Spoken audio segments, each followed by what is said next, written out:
فرماتے ہیں کہ میں نا مزدور لینے گیا، بغداد کے چوک میں مزدور بیٹھے ہوتے تھے، تو میری ان مزدوروں میں سے ایک نوجوان بچے پہ نظر پڑی۔ بڑا کمزور سا وجود تھا لیکن چہرے پر عبادت کا نشان تھا، ماتھا بتاتا تھا کہ نماز کا بڑا خیال رکھتا ہے۔ میں اس کے قریب گیا، چہرے بھی بڑا کچھ بتاتے ہیں نا، چہروں میں بھی بڑی رانائی ہوتی ہے۔ فرماتے ہیں میں قریب گیا، میں نے اس کو کہا بیٹے مزدوری کرو گے؟ تو کہنے لگا مزدوروں میں بیٹھا ہوں تو حضور مزدوری کے لیے ہی تو بیٹھا ہوں۔ تو میں نے کہا کہ چلو پھر۔ کہنے لگا نہیں میری کچھ شرطیں۔ میں نے کہا بتاؤ؟ کہنے لگا پہلی شرط یہ ہے کہ لوگ 4 دینار دیہاڑی لیتے ہیں، میں 3 دینار لوں گا۔ میں نے کہا یار پھر تو بڑی بہترین ہے، باقی بھی اس طرح کی رکھ لیں۔ اس نے کہا حضور دوسری شرط یہ ہے کہ میں آپ کی مکمل بات مانوں گا لیکن جب اذان ہو جائے گی پھر آپ کی نہیں سنوں گا۔ تیسری بات اس نے یہ کی کہ حضور میں آپ کے گھر میں کام کروں گا پر آپ کے کسی سوال کا جواب نہیں دوں گا۔ کہتے میں نے کہا یار تم بڑا عجیب ہے، شرطیں تو مالکوں کی ہوتی ہیں۔ کہنے لگا جی بہرحال میں شرطیں لگا کے جاتا ہوں۔ فرماتے ہیں میں اسے گھر لیا، کام میں نے اس کو بتایا تو جو کام مزدور سارے دن میں کرتا ہے نا اس نے 2 گھنٹے میں کر لیا۔ ہمارے مزدور سگریٹ پینے میں بھی تو آدھا گھنٹہ لگاتے ہیں، وہ چائے پینے جائیں تو پونا گھنٹہ وہاں، ان کو بھی تو دیانتداری کرنی چاہیے کہ نہیں کرنی چاہیے؟ نے معاہدہ کیا ہے نا جی تو پورا اترنا چاہیے۔ کہتے 2 گھنٹے میں۔ اب کام جب بندہ شروع کراتا ہے تو کام اور نکل آتا ہے۔ کہتے کام میں نے اس کو اور بتا دیا، وہ کرنے لگا۔ اس نے مٹی نکال کے رکھی تھی باہر رستے میں، تو اذان ہو گئی زور کی، اس نے وہیں کدال چوڑی کری اور چلنے لگا۔ تو میرا بیٹا کہنے لگا اس کو ذرا برابر کر دو۔ کہنے لگا چپ کر جا، تیرے باپ سے بات ہوئی تھی، جب اذان ہوتی ہے تو میں کسی اور کی نہیں سنتا، صرف اللہ رسول کی سنتا ہوں۔ کہتے مسجد چلا گیا، نماز پڑھ کے آیا تو دوپہر کا وقت تھا۔ میری بیوی کہنے لگی اس کو تو کھانا کھا لے۔ کہتے ہم نے کہا کھانا کھا لو، تو کہنے لگا میں نے روزہ رکھا ہوں، رمضان بھی نہیں تھا، نفلی روزہ رکھا ہوں۔ فرماتے ہیں شام ہوئی، میں نے 3 دینار دیے تو میں نے کہا تیرا نام کیا ہے؟ کہنے لگا میں نے آپ سے کہا تھا میں کسی سوال کا جواب نہیں دوں گا۔ تو وہ چلا گیا۔ اگلے دن میں پھر لینے گیا اسے، کام کچھ اور نکل آئے تو لوگوں نے بتایا وہ صرف ہفتے والے دن آتا ہے۔ میں نے کہا کیوں؟ کہنے لگے جی وہ کہتا ہے میرا ہفتے کا خرچہ 3 دینار ہے، جب 3 دینار کما لیتا ہوں تو باقی سارا ٹائم اللہ رسول کی ذکر میں گزار دیا کرتا ہوں۔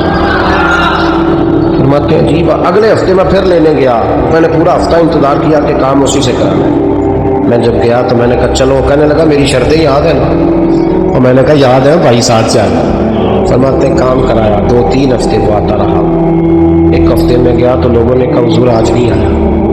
کیوں؟ کہنے لگے بیمار ہو گئے۔ کہاں گھر ہے؟ کہنے لگے بغداد کے قبرستان کے پیچھے جو کچی آبادی ہے اس میں رہتا ہے۔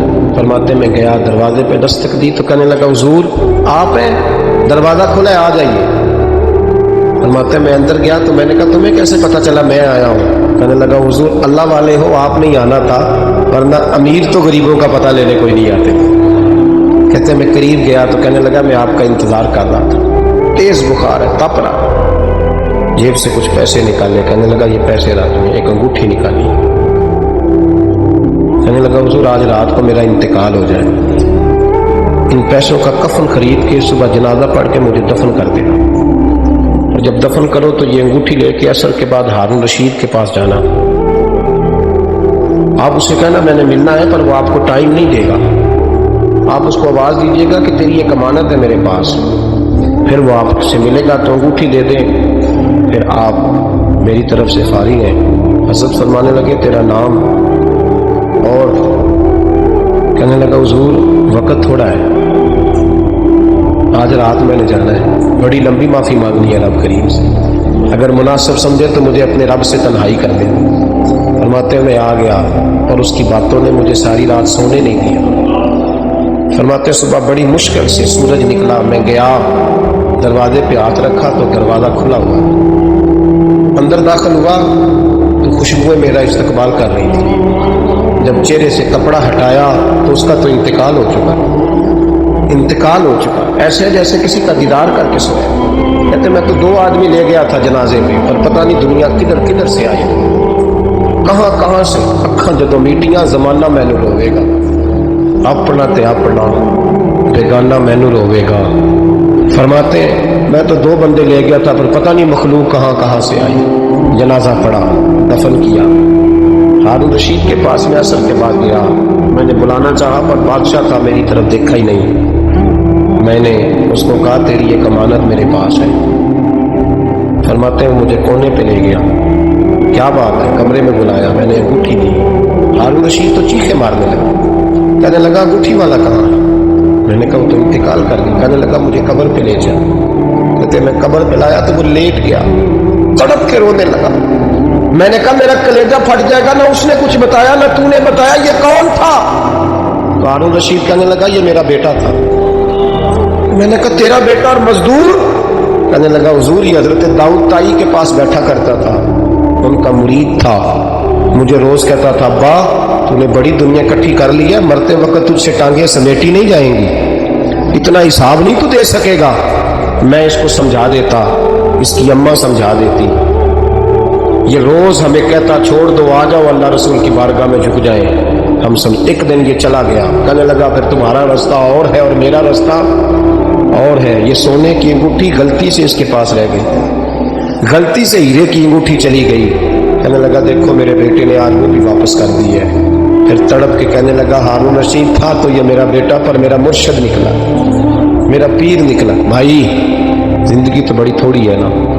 بابا صاحب نے کہا تھا اٹھ فریدہ ستیا، اور داڑھی آ گیا پور، اگا لیڑے آ گئے، پچھا رہ گیا دور۔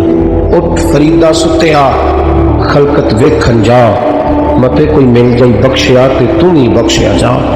اٹھ فریدہ ستیا جھاڑو دے مسیت، تو ستے رب جاگدا تیری ڈاڈے نال پرید۔ میرا رب ہمیں